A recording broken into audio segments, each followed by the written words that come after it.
Mesdames et messieurs, bonjour. Bienvenue à notre formation Comment mieux faire un service après-vente présentée par Auxence Niali, que je suis. Nous allons sans plus tarder aller à la page suivante, donc la page du sommaire.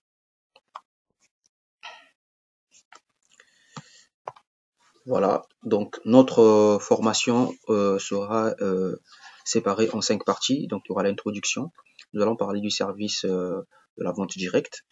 Ensuite, nous allons parler de la mise en œuvre de la règle du 147, donc on saura ce que ça veut dire.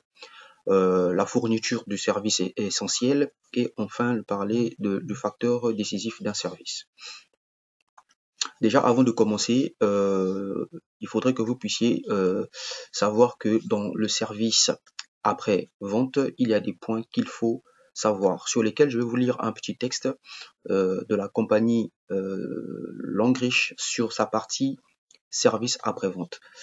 Donc, vous ne pouvez pas gagner le marché qu'en vous tenant du point de vue client. Nous agissons strictement en conformité avec les termes de la politique nationale. Nous avons pour principe de toujours être conviviaux et nous servons tout le monde. Peu importe l'âge, nous nous améliorerons et améliorerons notre niveau de service en fonction des demandes de nos clients. Nous augmenterons également la valeur de notre marque grâce à notre excellent service. Pourquoi j'ai voulu parler de ça? Tout simplement, c'est pour m'attarder sur la qualité de notre service. C'est très important, la qualité de notre service, parce que c'est la qualité de notre service qui va définir en fait, la suite de notre activité, de notre business. Le fait, parce que notre business est basé sur de la consommation, donc qui parle consommation parle de clients. Et le traitement que nous donnons à ces clients va nous permettre de conserver ces clients ou de les perdre. Donc c'est de ça dont nous allons parler aujourd'hui. Dans la réflexion sur l'entretien, il faudrait que vous puissiez vous poser deux questions. La première question, vous devez vous mettre à la place du client. Si vous êtes le consommateur, c'est-à-dire le client, quel type de service attendrez-vous de celui qui vous apporte le service? Pourquoi il faut se poser cette question? C'est parce que en y répondant, c'est de cette manière que vous allez faire avec vos clients. Donc, qu'est-ce que vous vous attendez à ce que, en tant que consommateur, que le vendeur fasse pour vous? Une fois que vous avez répondu à cette question, maintenant que vous êtes un distributeur, donc ça veut dire que c'est maintenant vous le vendeur, quel type de service fournirez-vous?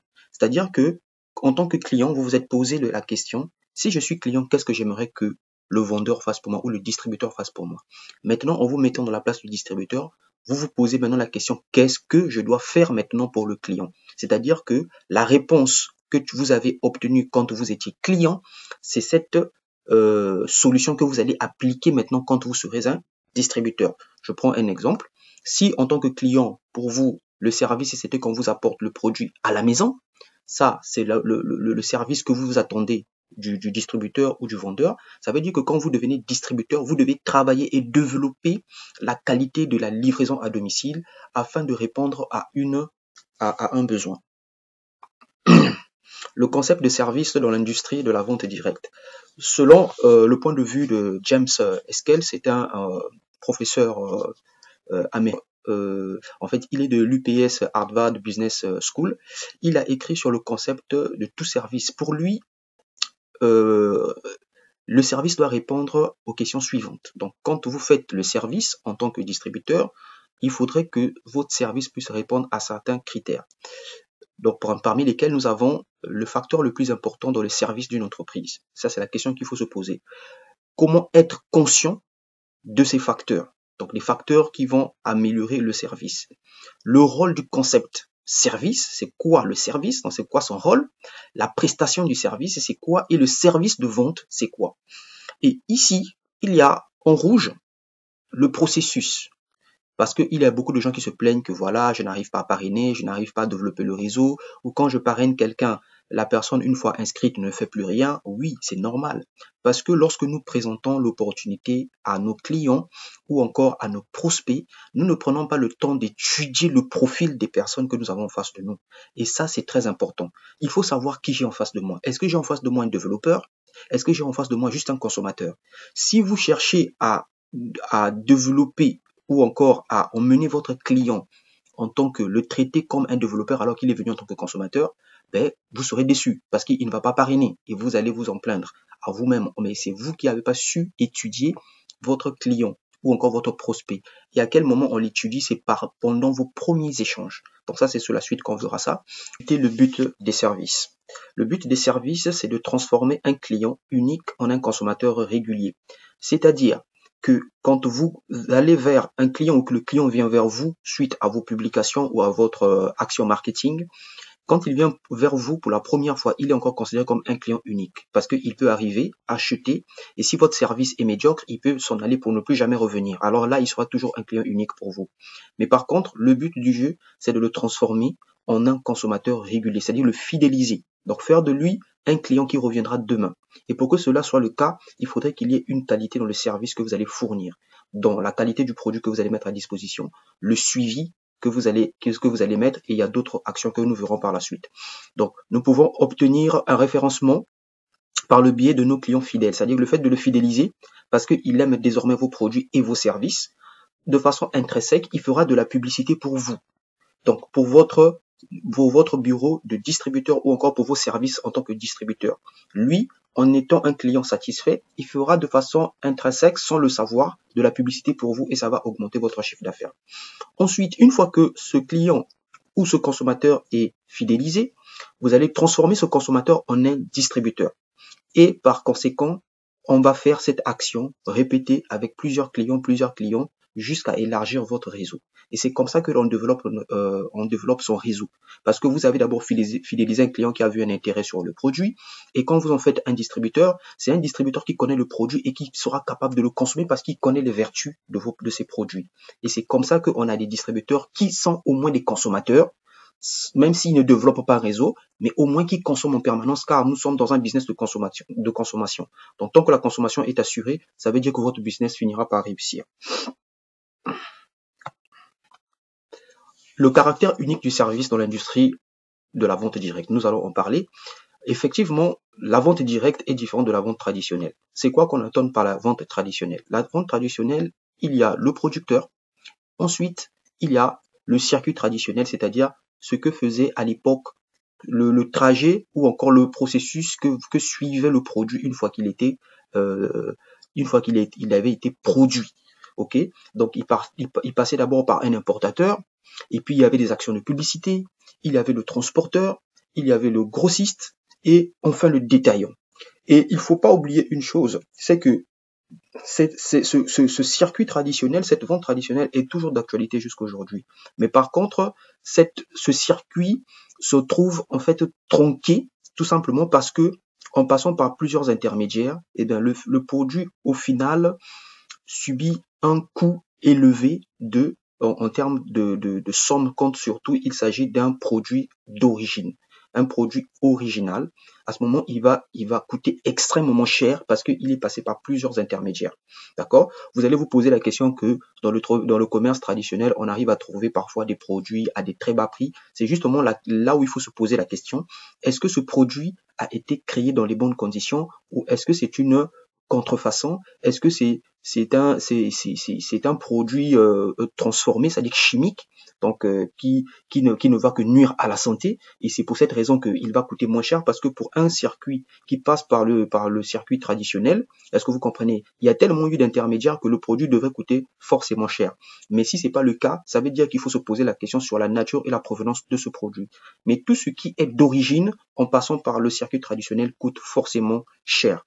Et aujourd'hui, avec la vente directe, le producteur veut passer tout simplement droit vers le client en passant par le distributeur. Donc le distributeur, c'est moi, le distributeur, c'est vous, le distributeur, c'est celui qui va faire le canal ou encore l'intermédiaire entre le producteur et le client final.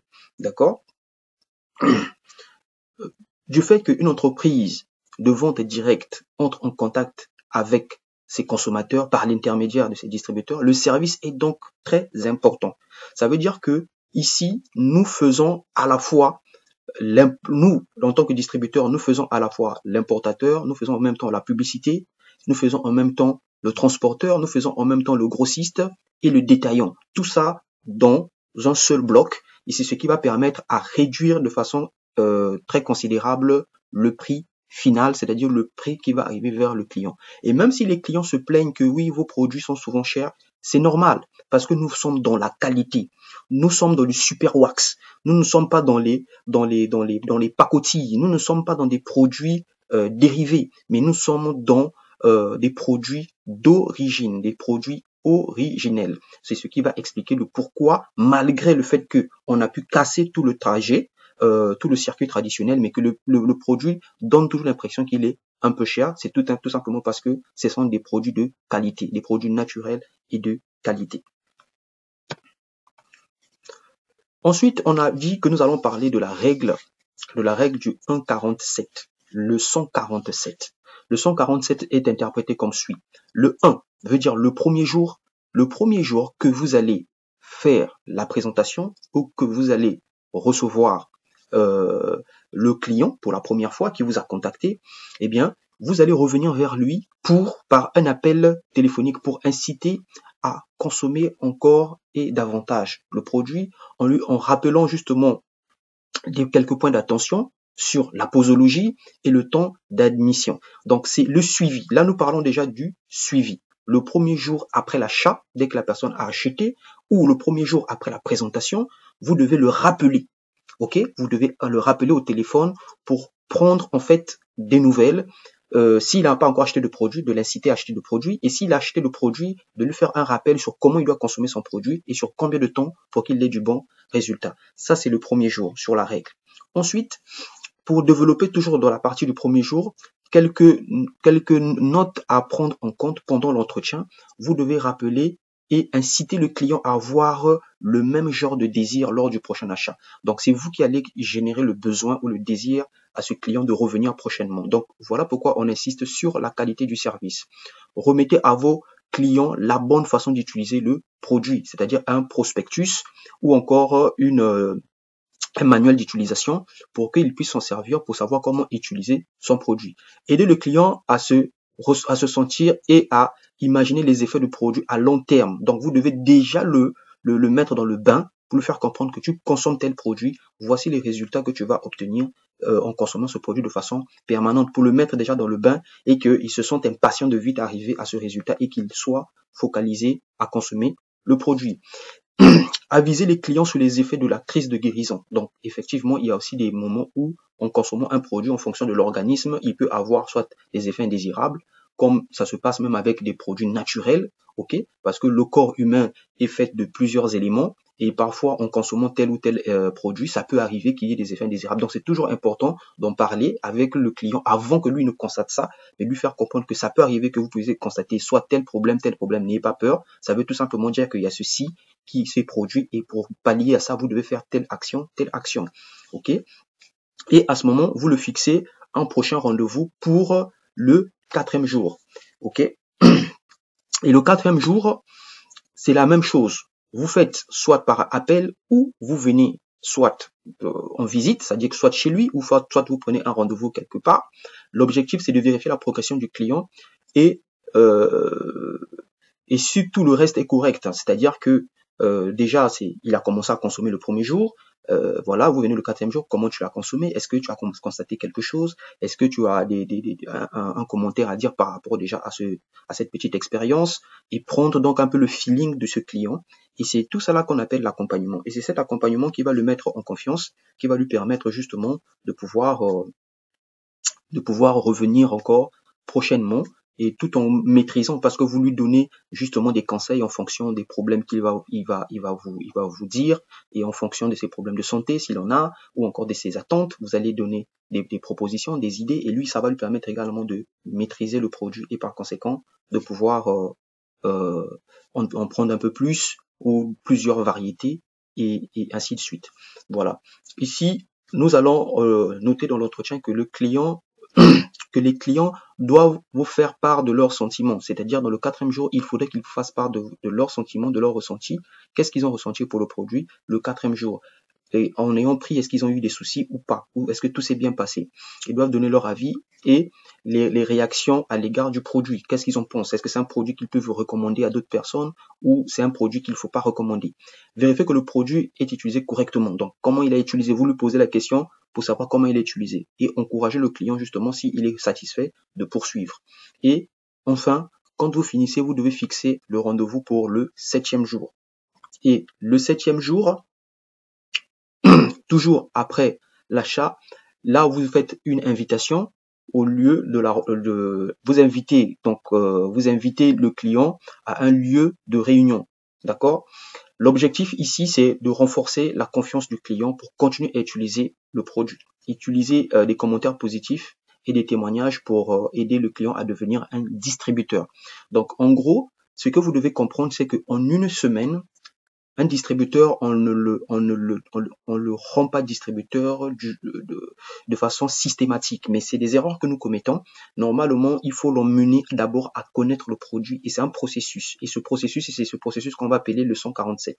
Premier jour, je l'appelle après avoir assisté à mon séminaire ou après avoir acheté mon produit pour lui demander qu'est-ce qu'il a compris ou quelle est sa compréhension de la chose s'il n'a pas encore acheté de produit et lui proposer par exemple d'acheter un produit, pâte dentifrice, qui fait partie de l'un des produits les plus consommés au monde, ok, ou encore la savonnette au bambou de Chine, voilà. Et une fois qu'il a ça avec lui, vous lui montrez comment il peut les utiliser et vous prenez rendez-vous le 4e jour. Le 4e jour, vous venez faire un petit point bilan avec lui pour savoir qu'est-ce qu'il a constaté, ce qu'il a aimé. Oui, j'ai aimé. Bon, après, le 7e jour, vous l'invitez encore à une réunion, une présentation d'opportunités d'affaires.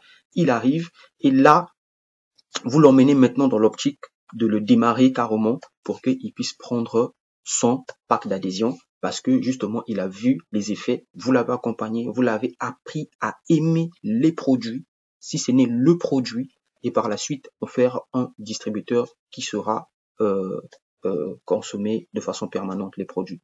Donc, pour les clients qui n'ont pas d'effet net sur l'utilisation du produit, invitez-les à venir écouter des témoignages. Donc, il y a des gens, parfois, quand ils utilisent des produits, ils sont tellement sceptiques qu'ils ne veulent pas se lâcher, ils ne veulent pas vraiment être ouverts ou attentionnés aux effets que va apporter le produit. À ces derniers, il faut les inviter à ce moment, le 7e jour, pour qu'ils viennent encore écouter des témoignages cette fois-ci, qui vont leur permettre donc d'avoir des éléments qui vont développer en eux cette croyance et cette foi en ce produit et par conséquent leur permettre donc de les utiliser avec un peu plus de confiance.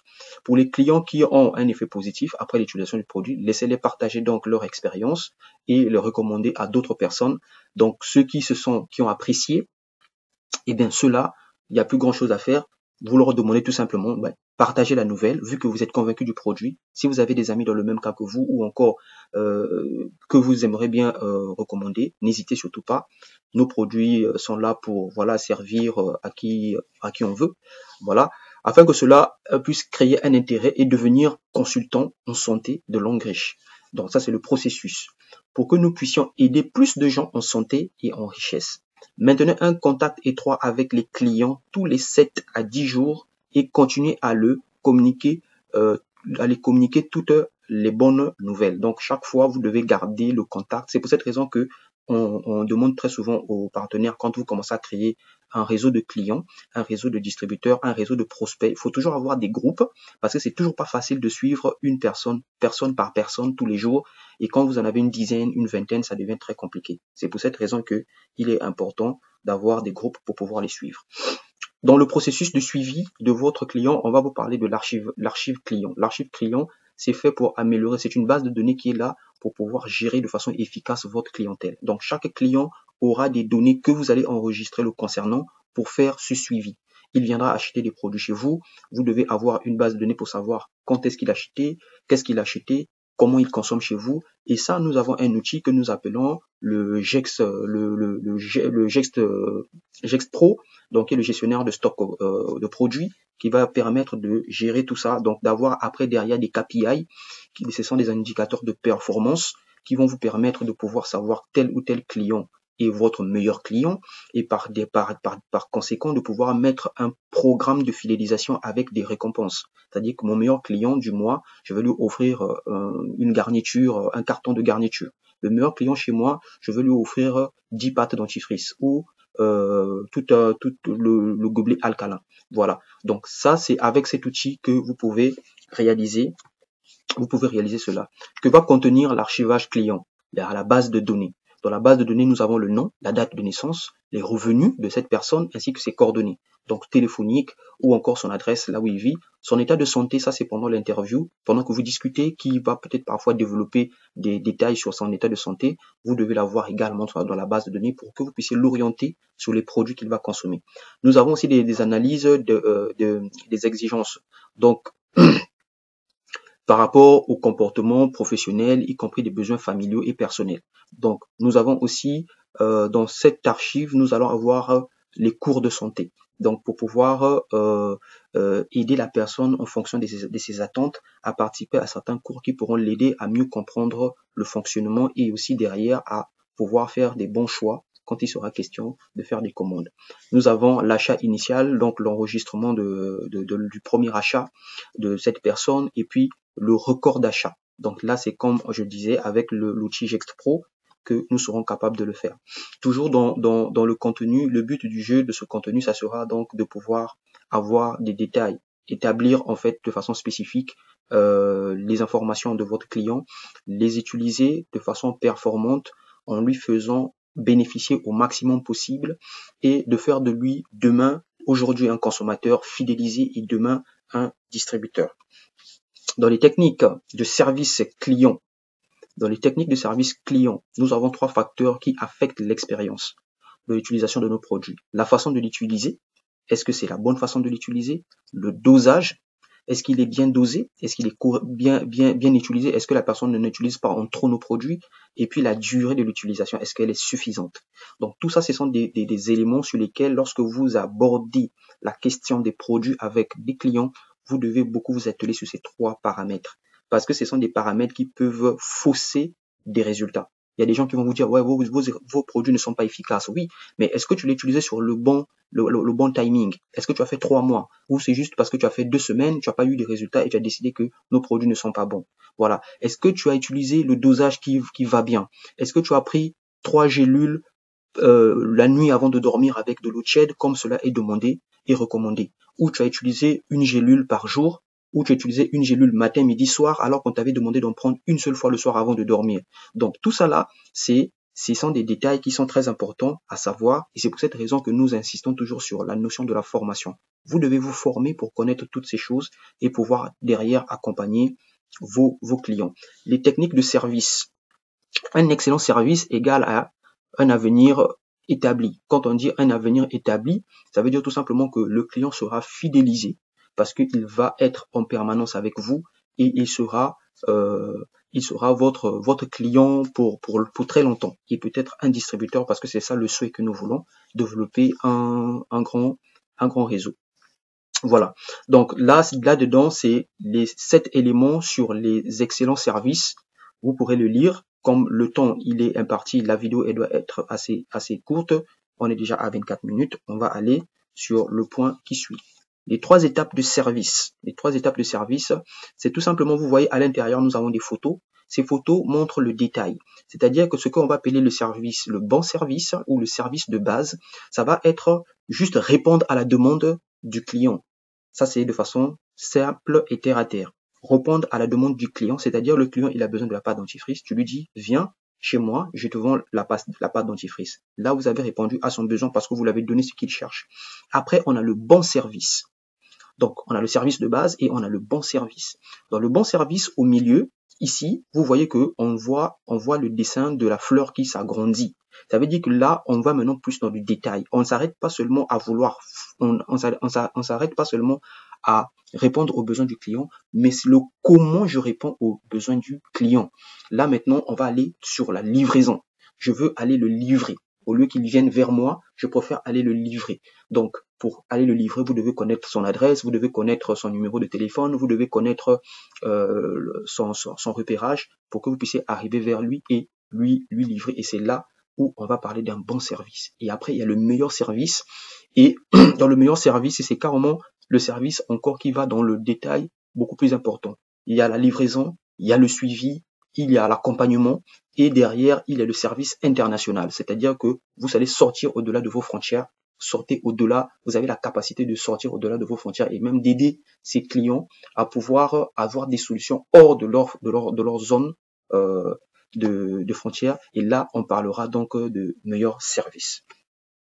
Dans les 3 méthodes des meilleurs services, le but du jeu, c'est que le client doit être étonné, touché et joyeux. Étonné parce qu'il se disait, il venait juste acheter une pâte dentifrice, mais il repart avec 2 pâtes dentifrice.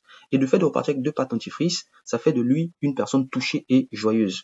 Et il y a trois éléments qu'il faut prendre en compte pour ce genre d'action, pour créer ce genre d'action. C'est prendre l'initiative pour aider les clients à élargir leur carrière, c'est-à-dire que élargir leur vision sur ce qu'ils sont en train de vivre avec vous, cette expérience. Soyez sincère quant à prendre soin de votre client. Donc, il faut être sincère et dire la vérité. Ne pas utiliser le mensonge parce que vous voulez conserver un client. À la fin, il finira toujours par découvrir qu'il y a eu un mensonge qui est passé et là, vous allez le perdre pour de bon. Donc, apprenez à être sincère. Toujours faire un petit extra sur ce que vous avez prévu faire. C'est-à-dire qu'un petit extra, cadeau, encouragement et vous pouvez aussi mettre un système de challenge avec vos clients ou vos prospects. Évaluez vos services après-vente. L'évaluation du service après la vente, c'est important tout simplement pour voir si vous êtes en train de dériver dans votre façon de traiter votre clientèle ou encore est-ce que vous êtes dans le bon. Donc, évitez, quand vous invitez, vous pouvez les inviter avec la réception d'un thé, donc c'est-à-dire que vous leur offrez quelque chose à boire et là, ici, c'est principalement le thé parce que le thé va aller dans le sens de la santé. La bière, l'alcool, ça détruit la santé. Le jus, ça dépend de quel jus. Si c'est du jus naturel, c'est bien. Mais si c'est du jus brassé, voilà, ça peut aussi également nuire à la santé. Donc, vous allez préparer des cadeaux, par exemple, pour des fêtes. Vous allez appeler de temps en temps la personne pour garder un certain contact avec la personne ou la familiarité. Tout ça, ce sont des techniques, vous pourrez lire dans le détail, tout ça, ce sont des techniques effectivement qui vont vous permettre de pouvoir améliorer votre service dans le but de l'emmener vers le niveau de meilleur service. Donc, tous ces éléments que vous voyez sont à mettre en place si vous voulez justement atteindre le dernier niveau de meilleur service parce que le but du jeu, c'est celui-là, c'est d'arriver à ce level. Voilà. Ici, on a parlé de la planification des services après-vente. Donc, vous pouvez planifier en fonction de vos invités. Donc, vous avez le numéro de série, le prénom, la date de visite que vous avez prévue et la méthode du service. C'est-à-dire, qu'est-ce que vous avez prévu faire avec lui et puis quel est le résultat que vous attendez. Est-ce que vous voulez faire de lui déjà un distributeur ou est-ce que vous voulez fidéliser? Donc, la méthode du service, c'est pour justement qu'il y ait un résultat derrière. Donc, vous préparez un dossier comme ça. C'est vrai que c'est un travail qui nécessite une formation et nous avons pour but justement de vous former à pouvoir atteindre les niveaux escomptés. Dans les règles et règlements pour un meilleur vendeur, vous devez comprendre que vous ne vous souciez peut-être pas d'un bon service client, mais prenez note parce qu'il y a des gens qui se disent que je m'en fous à moi c'est l'essentiel que je vende, après qu'il soit content ou pas, je suis pas là, mais il faut savoir que vous êtes en concurrence. Moi, je vends, je suis un distributeur, vous êtes un distributeur, et entre vous et moi, il y aura quelqu'un qui va être beaucoup plus courtois, quelqu'un qui aura beaucoup plus de l'ouverture d'esprit et qui sera beaucoup plus, on va dire, attaché à sa clientèle et regardant. Et ce sont ces gens-là qui vont facilement garder ses clients par rapport à ceux qui s'en foutent un tout petit peu.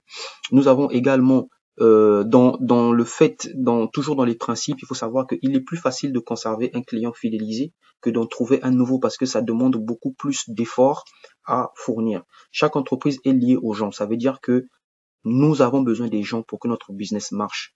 Ne vous dites pas que vous n'avez pas besoin des gens. Nous avons besoin des gens. C'est pour cette raison qu'il faut être courtois. C'est pour cette raison qu'il faut bosser sur la qualité de nos services. Je suis une personne fournissant des services. Je suis une personne qui fournit un service de qualité et qualifié, qui fait directement référence à ma qualité de vie et à la réalisation personnelle, à mes réalisations personnelles. Donc, ma façon de vivre avec les gens va aussi refléter mon intérieur. J'ai appris qu'aujourd'hui, il est un résultat de mon passé. Donc, les choix que vous faites aujourd'hui va définir ce que vous allez avoir demain, ce que vous allez être demain. Donc, si je veux augmenter le revenu de demain, je devrais travailler plus fort aujourd'hui sur la qualité de mes services, sur la qualité et le respect de ma clientèle. Donc, voilà, nous sommes à 30 minutes de notre... environ à 30 minutes, j'allais dire, de notre formation. Nous sommes à la fin. La mission de l'envers, Ça, c'est le but. Et côté questions-réponses, nous aurons un live pour pouvoir répondre à toutes les questions liées à ce cours. Ça sera programmé pour tous ceux qui sont dans le groupe. Voilà, on va le programmer et on vous dira vous aurez toutes vos questions. Donc, notez les questions pendant que vous suivez ce cours dans la plateforme et à la prochaine question-réponse, vous allez poser vos questions. Alors, nous vous disons merci de votre attention et nous vous souhaitons une bonne journée là où vous vous trouvez. À très bientôt.